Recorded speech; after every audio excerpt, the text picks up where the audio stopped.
In 1886, in the ancient Egyptian city of Akhmim, once called Heliopolis, archaeologists uncovered a tomb containing several ancient texts. Among them was the Gospel.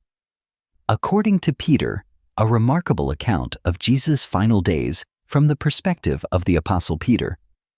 At Premonition, we bring you hidden stories and lost scriptures that challenge the mainstream narrative.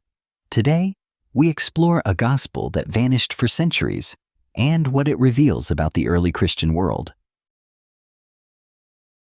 Hidden theological layers and astonishing details. A notable but often overlooked variation emerges in how Jesus is identified during his crucifixion. Rather than the commonly quoted title, King of the Jews, this particular gospel refers to him as the King of Israel. This change may seem subtle, but it carries deep theological implications. The term Israel invokes a broader spiritual and historical identity, possibly shifting the focus from a specific political accusation to a more profound religious claim. It also raises the question of whether the gospel writer intended to highlight Jesus' role as a messianic figure for all of Israel, rather than emphasizing a political confrontation with Rome. Unlike the well-known last phrases recorded in traditional gospel accounts, such as, my God, why have you forsaken me?" or, "Father, into your hands I commit my spirit," this version delivers a startlingly different cry. My power, you have abandoned me." This enigmatic expression has puzzled many scholars. Some interpret it as a possible reference to docetism, an early Christian belief that suggested Jesus only appeared to be human and did not truly suffer physically. If so, this statement could be seen as the moment the divine essence departs from his human form, leaving the mortal body behind, an idea deeply controversial in Orthodox Christian teachings. Another striking divergence is found in the portrayal of who orchestrated Jesus' execution. Unlike the canonical Gospels that emphasize the role of the Roman governor Pontius Pilate, this account removes Rome entirely from the narrative. Instead, the responsibility is placed solely on Herod Antipas, the Jewish ruler of Galilee. This dramatic shift reframes the entire historical context and could reflect a theological agenda to distance early Christians from blame associated with Rome, especially in a time of growing tension between Christians and Jewish authorities. A resurrection account, unlike anything you've heard. Among the many differences that set this gospel apart, none is more striking than its unique portrayal of the resurrection.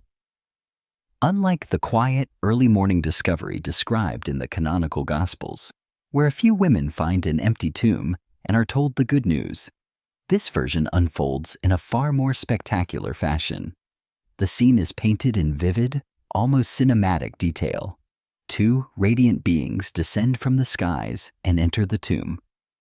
Moments later, they emerge carrying Jesus' body, and then something astonishing happens. Jesus appears to rise above them. Whether this means he grew to an extraordinary height or was lifted in divine glory isn't entirely clear, but the effect is unmistakable. This is no ordinary moment.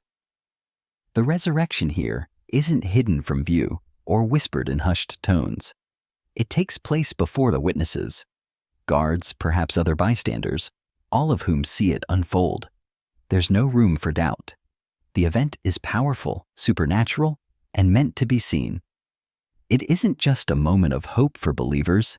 It's a grand, undeniable act of divine intervention revealed publicly for all to witness. Then, just when it seems the scene can't become more surreal, it does. As Jesus exits the tomb, the cross itself is said to follow him. In this version of the story, the cross is not simply a piece of wood. It becomes an active participant in the resurrection narrative. What follows is a moment straight out of visionary literature. A voice calls out from heaven, asking, "Have you preached to the dead?" To which the cross replies, "Yes." It's an image unlike anything found in the New Testament or other known apocryphal texts. The meaning behind this scene has puzzled and fascinated scholars for years. Is the cross being personified to represent Jesus' message, reaching beyond death? Could it symbolize Christ's victory over the grave, or the power of his sacrifice, speaking even in the realm of the dead? Interpretations vary, but what's clear is that the gospel presents a deeply symbolic and mystically charged version of the resurrection. It leaves behind a powerful impression of a story rich in spiritual imagination, shaped by a community that saw the Passion not only as history, but as divine mystery. A text caught in controversy. In the formative years of Christianity, debates over which writings should be accepted as authentic scripture were common. One such controversy arose around a gospel that, for a brief time, was accepted in a Christian community in Syria. Bishop Serapion of Antioch, a respected church leader, originally saw no issue with the text being read among believers. At first glance, it didn't seem dangerous or contrary to Christian teaching. But that changed when Serapion discovered the text was being used by the Docetists, a group whose beliefs the early church considered heretical. Curious and perhaps a bit concerned, Serapion decided to read the gospel himself. After carefully reviewing it, he concluded that some parts clashed with the accepted doctrines of the Christian faith. As a result, he not only withdrew his approval, but also declared the text to be falsely attributed to the Apostle Peter, suggesting that it wasn't written by Peter at all, but by someone using his name to gain credibility. To understand why this gospel raised red flags, it helps to look at Docetism itself. The term comes from the Greek word dokin, meaning to appear. Followers of this belief held that Jesus was entirely divine and only seemed to be human. From their perspective, his physical suffering, his pain, his death, was more of an illusion than a reality. Some variations of this belief went even further, proposing that the divine Christ was a separate entity that entered Jesus at his baptism and left before his crucifixion, meaning the part of Jesus that suffered was not divine at all. Certain lines in this gospel reflect that kind of thinking. One passage suggests Jesus didn't feel pain during the crucifixion. In another, he cries out, "My power, my power you have left me," a phrase that some interpret as the divine presence leaving his human body. For readers familiar with docetic ideas, these lines seem to reinforce the belief that Jesus' divinity was untouched by his earthly suffering. However, not all scholars agree with this interpretation. Some argue that these statements could be symbolic, poetic, or even misunderstood. Rather than outright heresy, they suggest the gospel might simply reflect a different theological style that was open to various interpretations at the time. A misunderstood gospel. Another reason this gospel defies easy classification is because of the environment in which it was likely written. The 2nd century was a time of intense theological development, where key questions about Jesus' nature were still very much open. Was he more divine than human? More human than divine? Could he be fully both? These weren't yet settled debates. Communities across the Roman Empire interpreted the life, death, and resurrection of Jesus in different ways, often shaped by their unique cultural, philosophical, and religious contexts. In this light, the Gospel of Peter may reflect a group of believers grappling with mystery rather than doctrine. The imagery of a powerful resurrection witnessed by many, the strange moment when the cross speaks, and the ambiguous cry from Jesus on the cross, these are all examples of a narrative rich with symbolism and layered meaning. They likely weren't intended to be theological statements in the modern sense, but expressions of awe, faith, and spiritual reflection. It's also worth noting that early Christian writings didn't always fit neatly into categories like orthodox or heretical. These labels were often applied later, after church councils had more clearly defined what was acceptable. Texts like the Gospel of Peter lived in the gray space between belief and boundaries, where creativity flourished and spiritual expression was often bold, imaginative, and unafraid to ask difficult questions. Modern scholars who study the Gospel of Peter tend to approach it not as a threat to Christian teaching, but as a lens through which we can better understand how early communities made sense of Jesus' death and resurrection. They see it as part of a larger mosaic of Christian thought, one that included both the canonical and non-canonical Gospels, and that reveals just how vibrant and diverse the early movement really was. Far from being simply a discarded or dangerous document, the Gospel of Peter may actually help us appreciate how rich and multifaceted the search for meaning was in the first generations after Christ. It challenges modern readers to reconsider how the early followers of Jesus explored truth, not always with rigid answers, but often through story, symbol, and sacred mystery. Gospel of the early church? There's also an ongoing question about whether the Gospel of Peter found in the Akhmim manuscript is even the same text that Bishop Serapion referred to centuries earlier. The historical record is too vague to be sure. Serapion didn't provide direct quotations, nor did he describe the Gospel in enough detail for scholars to confirm a match. As a result, we're left with speculation. It's entirely possible that more than one Gospel was written in Peter's name over time, each with its own origin and theological agenda. What scholars do generally agree on today is that the Gospel of Peter is a pseudepigraphic work.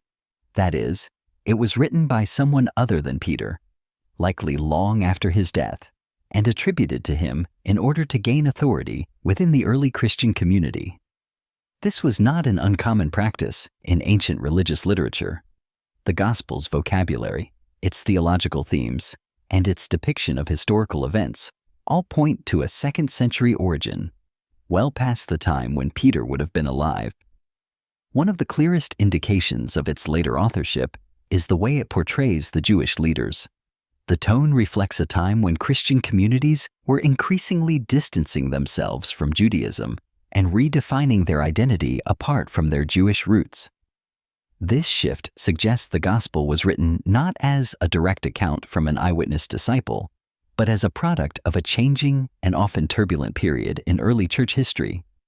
Seen this way, the Gospel of Peter is less a lost testimony from one of Jesus' closest followers, and more a window into the thoughts, fears, and theological experiments of an emerging Christian movement. It reveals how believers in different regions wrestled with the story of Jesus, trying to make sense of his death and resurrection in ways that spoke to their own struggles and hopes. Later, anti-Jewish tone and Roman innocence.